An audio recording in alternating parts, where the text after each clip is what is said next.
घोषणा से पूर्व माधव को कैसे ज्ञात हुआ कि प्रतियोगिता मल्लयुद्ध की नई धनुर्विद्या की है? ऐसा प्रतीत होता है कि किसी ने जानबूझकर मल्लयुद्ध की बात फैलाई ताकि दुर्योधन यहाँ आए। पर जिसने भी किया, मैं दुर्योधन के यहाँ आने से प्रसन्न हूं। अब देखना चाहता हूं कि मैं उसकी भुजाओं को उखाड़ फेंकूंगा।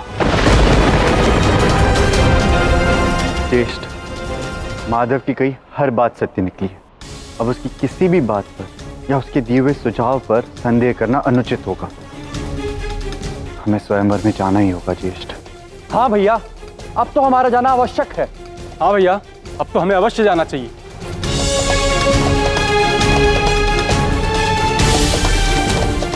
माधव की हर बात सत्य निकली, इसका अर्थ ये नहीं कि हम विनाश की ओर निकल पड़े। ऐसा क्यों कि माधव हमें बार बार उस स्वयंवर में ले जाना चाहते? इसमें उनका क्या स्वार्थ है? ये समझे बिना कैसे चलते हम उस राह पर, जिस राह पर चलने के लिए हमारी माता ने हमें मना किया है? मैं बड़ा भाई होने के नाते ऐसा कदाप नहीं होने दे सकता, इसलिए हम कहीं नहीं जाएंगे।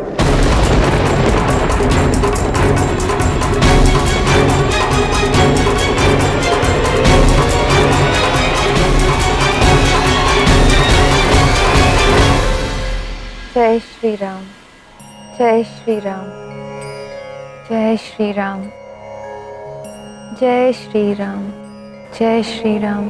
तुमने मुझे स्मरण किया राधे?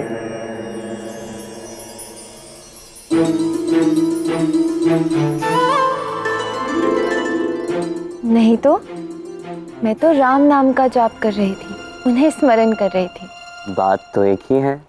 कैसे? कैसे बताऊंगा फिर कभी। पहले ये बात तो बताओ, तुम्हें तो राम मंदिर में होना चाहिए, तुम यहाँ क्या कर रही हो? क्यों? सारा संसार ही राम का मंदिर है। कहो, क्या यहाँ राम नहीं है? मैं तो इस बात की पुष्टि कर सकता हूँ कि राम यही है।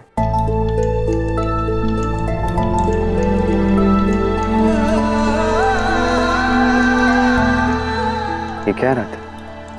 तुम्हें अपने पुष्प आभूषण त्यागने पड़ गए? कृष्ण मेरे साथ है और मेरा आनंद इन आभूषणों से नहीं, कृष्ण से है। मुझे क्षमा करना कृष्ण। मैं जानती हूँ तुमने मुझसे कहा था कि अपने प्रेम को एक भूल के रूप में स्वीकार करने को, किंतु मैं ये नहीं कर पाई। मेरे हृदय को ये उचित ही नहीं लग रहा था। किंतु तुमने मुझे ऐसा सुझाव दिया ही क्यों? क्योंकि कहो तुम कुछ भी, राधा कृष्ण तो प्रेमी हैं और सदैव रहेंगे। और मैंने तुम्हें ऐसा कहने के लिए इसलिए कहा क्योंकि मैं तो नहीं चाहता राधा कि तुम्हें कोई दंड सहना पड़े। और तुमने वही किया जो तुम्हारे मन ने तुमसे कहा। तुमने इस प्रेम को सबके समक्ष झुठलाया नहीं। तुम जानती, जैसा पावन और पवित्र हमारा प्रेम है, वैसे ही पावन और परिशुद्ध तुम भी हो रहा था। छल कपट तुमसे होता ही नहीं, इसलिए तुम सबसे अलग हो। और वो सारे पात्र जो मेरे साथ इस यात्रा में होने वाले हैं, वो तुमसे अत्यंत भिन्न है। कदाचित इसलिए तुम मेरे साथ इस यात्रा में प्रत्यक्ष रूप से नहीं हो। वो अवसरवादी है, चालाक है, धूर्त है। यहाँ तक कि इस गाथा में कुछ पात्र ऐसे भी हैं जो अच्छे हैं, किंतु उनमें भी सत्य स्वीकारने का साहस नहीं। इसलिए आज से मेरी इस यात्रा में केवल तुम ही वो पात्र निभाओगे जिसके साथ मैं इस यात्रा के विषय में हर एक बात बांट सकता।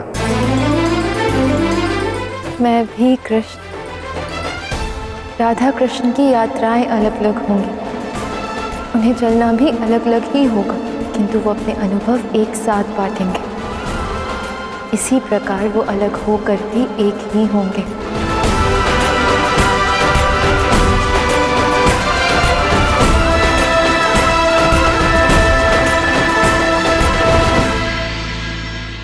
कान्हा, कान्हा कहाँ हो तुम? क्या हुआ, बड़े चिंतित प्रतीत हो रहे हो? तो ये चिंता भी तो तुम्हारी ही दी हुई है ना कान्हा? मुझे एक बात बताओ, क्या सदैव इस प्रकार तुम्हारा ये ढोंग करना इतना आवश्यक है? यदि तुम केवल कह देते ना तो भी यहाँ धनुष और बाण की ही प्रतियोगिता होती का ना। महाराज द्रुपद कौन सा तुम्हारी बात को अनसुना करने वाले थे, मान जाते वो। फिर इतना समय, इतना परिश्रम क्यों, किस लिए? वैसे भी द्रौपदी ने जो चुना है वो कहीं ना कहीं तुम्हारी इच्छा के अनुसार ही चुना है। नहीं, द्रौपदी ने जो चुना है वो उसी का चयन है, मेरा नहीं। हाँ, मैंने उसकी सहायता अवश्य की, पर यह निर्णय पूर्ण रूप से द्रौपदी का ही है। रही बात समय और परिश्रम की, तो वो भी अत्यंत आवश्यक था। सोचिए, यदि सभी को अनुमान लग जाता कि मल्लयुद्ध नहीं होने वाला है, तो क्या दुर्योधन यहां आता? धृतराष्ट्र पुत्र मोह में उसे यहां आने ही नहीं देते।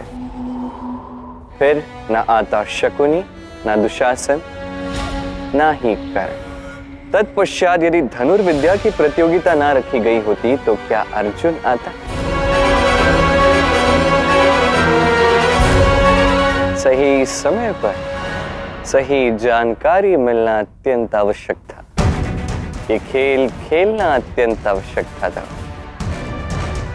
क्योंकि कृष्ण सारथी के लिए, धर्म सारथी के लिए कौरवों और पांडवों का एक छत के नीचे होना, आमने सामने होना अत्यंत आवश्यक था। अब देखिए ये गाथा कैसा एक नया मोड़ लेती है, एक अत्यंत महत्वपूर्ण, अत्यंत विशेष, निर्णायक अध्याय की ओर।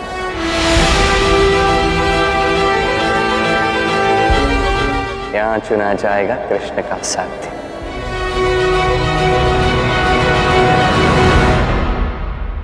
और इस संदर्भ में मैं आपको भी एक परामर्श देना चाहता हूं। यदि ऐसी कोई स्थिति उत्पन्न हो जहां आपको चयन करना है, तो मस्तिष्क के क्रोध से नहीं, हृदय की शांति से निर्णय लीजिएगा। समस्त भारतवर्ष के महारथी, ब्रह्मांड के सबसे भव्य अग्नि कन्या द्रौपदी के स्वयंवर के लिए पांचाल में पधार रहे हैं।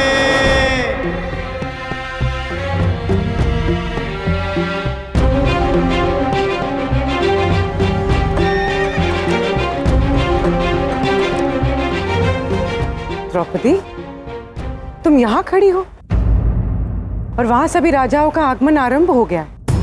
तुम्हें वहां होना चाहिए। नहीं दीदी, मैं यहीं से सभी राजाओं को देख पा रही हूं। सत्य कहूं, स्वयंवर में जितने भी राजा आए हैं, उनमें से कोई भी मेरे मन को तनिक भी नहीं भाया। किसी के मुख पर वो प्रेम या कोमल भाव नहीं। यदि कुछ है तो बस राजा होने का अभिमान है। ये सब मनुष्य नहीं, जैसे कोई पाषाण हो। दीदी, मैं इन्हीं में से कैसे किसी को चुनूं? द्रौपदी, इसमें इनका कोई दोष नहीं है। ये क्षत्रिय, इनका धर्म युद्ध है, जिसने इनके हृदय को पाषाण कर दिया है। अब चुनाव तो तुम में इन्हीं में से किसी एक का करना होगा। यदि तुम इस समस्या का समाधान चाहती हो तो श्री कृष्ण से बात कर सकती हो, क्योंकि ये स्वयंवर का विचार भी तो उन्हीं का था। आप उचित कह रही दीदी। मुझे ऐसा लगता है मेरे सभी प्रश्नों का उत्तर सखा कृष्ण के पास होगा।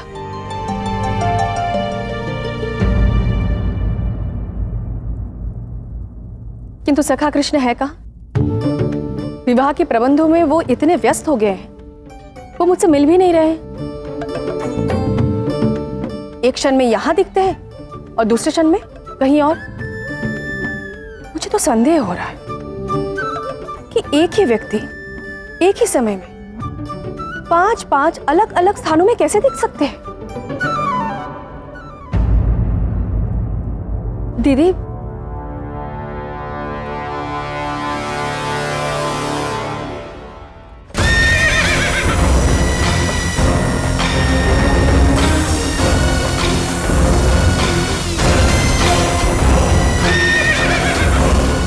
भला ये कौन है? ये हस्तिनापुर के युवराज दुर्योधन है।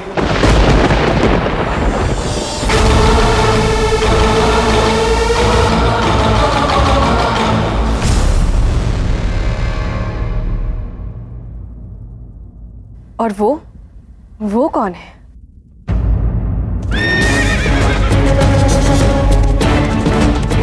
पता नहीं, कोई महान योद्धा प्रतीत होता है। आइए पता करते हैं। श्री कृष्ण, पिताश्री, युवराज दुर्योधन राजमहल की सीमा में प्रवेश कर चुके हैं। चलिए चलकर उनका स्वागत करते हैं। अवश्य।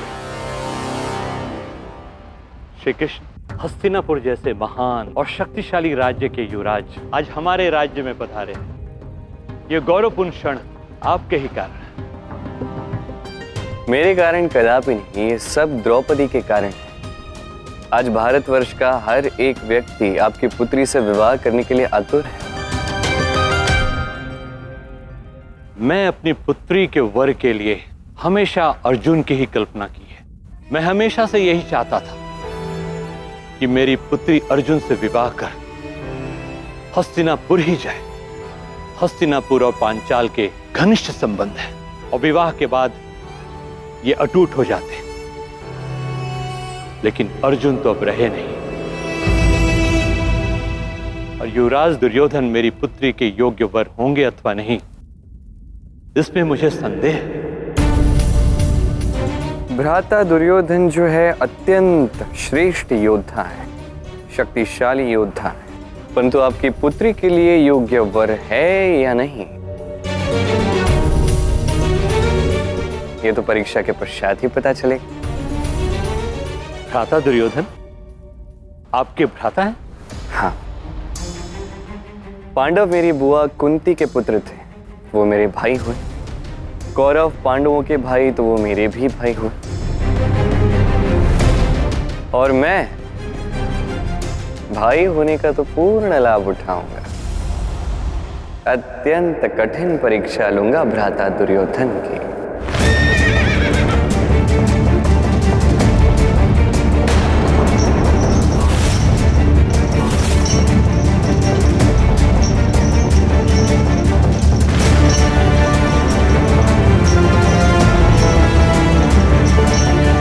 लगाओ लगाओ, बल लगाओ। क्या हुआ तुम सबकी भुजाओं को?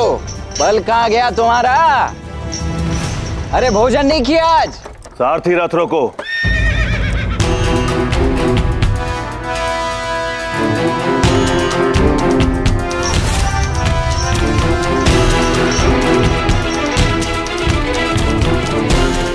ये योद्धा तो अद्भुत है। कौन है ये?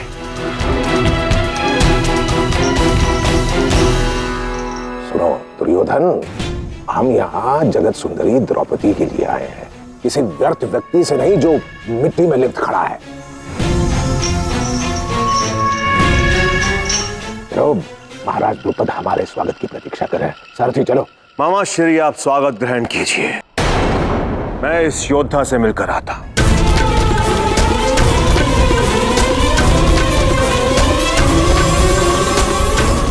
दुर्योधन, ये क्या बाल्यपन है?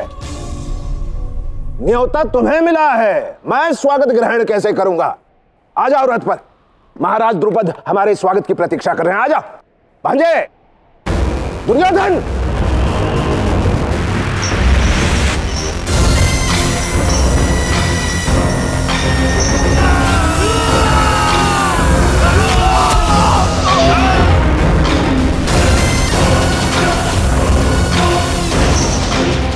योद्धा, तुम तो बड़े अद्भुत प्रतीत होते हो।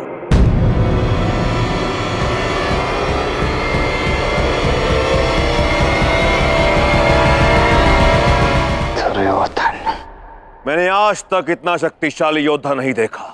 मेरी दृष्टि में तो मैं ही सबसे शक्तिशाली योद्धा हूं। इतना अहंकार? तो तुम्हें लगता है कि तुम में मुझसे अधिक बल है? निस्संदेह इस पृथ्वी पर मुझ जैसा गदाधारी योद्धा कोई है ही नहीं। बोल अच्छे बोल लेते हो, किंतु आज कुछ अधिक ही बोल गए। चलो, तुम्हारी ये भ्रांति भी आज मैं दूर कर ही देता हूं। यदि बोलने के साथ साथ लड़ने का भी साहस रखते हो तो हो जाए 2-2 हाथ। मुझे चुनौती दे रहे हो, जानते भी हो मैं कौन हूं। बहुत पछताओगे बंधु।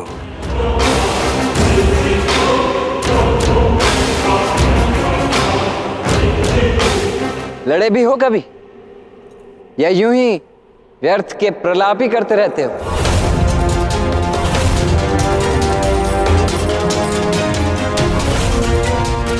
धर्मस्य ह्रियमाणस्य बलवद्भिर्धरात्मभिः संस्थायत्मैरपि कृता कालेन प्रतिविद्यते।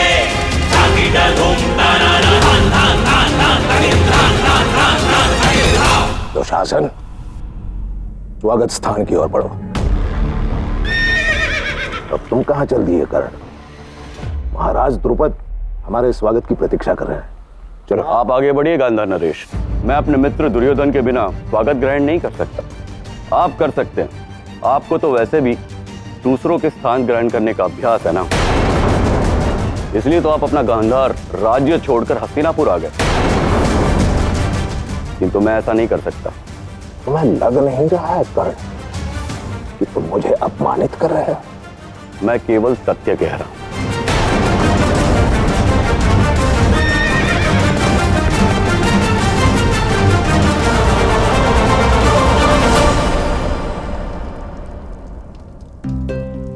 महाराज प्रणाम। युवराज दुर्योधन तो स्वागत स्थान पर आए ही नहीं, वो तो सीधे अखाड़े में चले गए। युवराज दुर्योधन अखाड़े कैसे चले गए? प्रतीत होता है दुर्योधन दाऊ से मिल चुका है। अब तो बड़ा आनंद आएगा। महाराज, आप अन्य अतिथियों का स्वागत कीजिए। मैं भी किसी का स्वागत करके आया। आप किसका स्वागत कर रहे हैं कृष्ण? है कोई अति विशिष्ट। ये सूर्यदेव, एक आप ही हैं जिसके सानिध्य में मैं शांति अनुभव करता हूं। ब्रह्मांड में आप जैसा न्यायशील और कोई नहीं, क्योंकि संसार में व्यक्ति चाहे किसी भी वर्ण, जाति या कुल का हो, आप सभी को समान रूप से प्रकाश देते हैं। जिसका चरित्र ही उज्जवल सूर्य की भांति प्रकाशमान हो, उसे सूर्य के प्रकाश की आवश्यकता ही नहीं होती। राधे करें।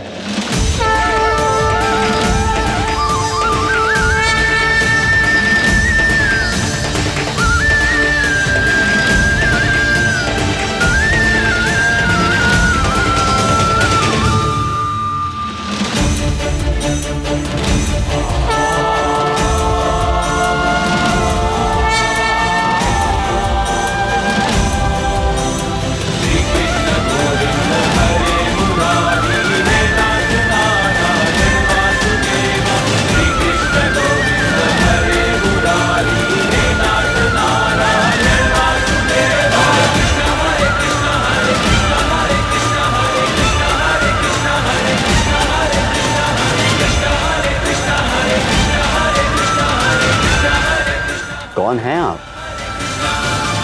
मुझे कैसे जानते हैं?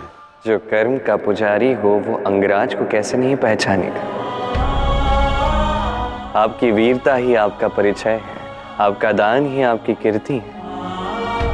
यदि कर्ण को जानना है तो उसके कर्मों को जानो, शेष को जानने की आवश्यकता ही नहीं। जिसके अस्तित्व में केवल कर्म है वही तो कर्ण है। ऐसा अवसर पहली बार आया है जहां एक राजा केवल मेरे गुणों के बारे में बात कर रहा है।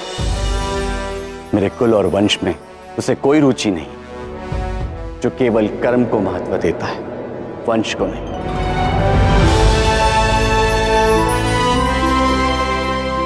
मैं आपको नमन करता हूं।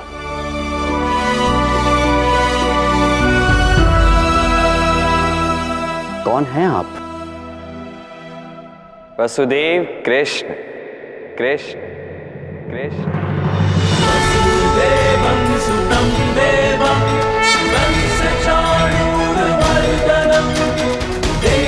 द्वारिकाधीश श्री कृष्ण। अब तो आपके प्रति मेरा मान और बढ़ गया। एक क्षत्रिय होकर आप मुझ जैसे सूत पुत्र के कर्म को महत्व दे रहे। अद्भुत। आप वन से सुतपुत्र हैं किंतु कर्म से हैं क्षत्रिय। मैं वन से क्षत्रिय हूं किंतु कर्म से एक साधारण सा ग्वाला। किंतु वासुदेव, आप क्षत्रिय की भांति युद्ध नहीं करते। एक ग्वाला कहाँ युद्ध करता है, वो तो बस प्रेम से सहेजता है। जिस युद्ध की तुम बात कर रहे हो उसके परे प्रेम है और मैं वो प्रेम, इसलिए मुझे युद्ध लड़ने की आवश्यकता ही नहीं पड़ती। अद्भुत। ऐसी अद्भुत बातें मैंने पहले कभी नहीं सुनी। किंतु वासुदेव, मैं केवल दान और शौर्य को समझता हूं, प्रेम को नहीं। शीघ्रता किस बात की है, समय के साथ सब समझ जाएंगे। आपसे मिलकर अत्यंत हर्ष हुआ श्री कृष्ण। मुझे भी।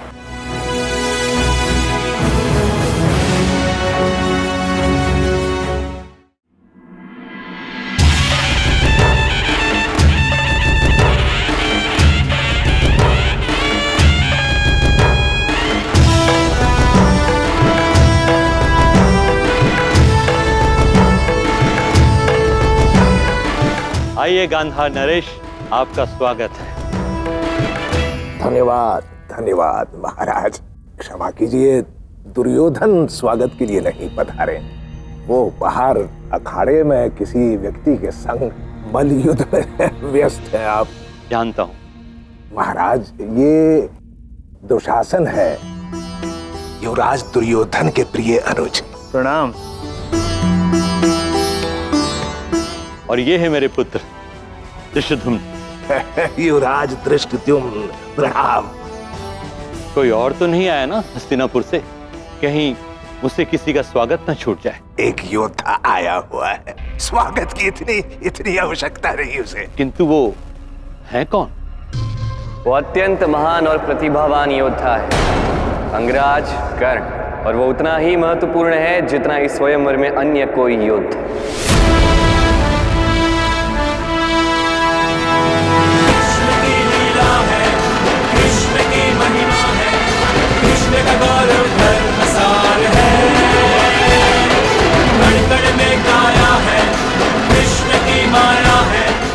ये तो मोर पंखधारी वासुदेव कृष्ण प्रतीत होता है। कृष्ण की लीला है, कृष्ण की महिमा। साक्षात कृष्ण है, ये यहाँ क्या कर रहा है?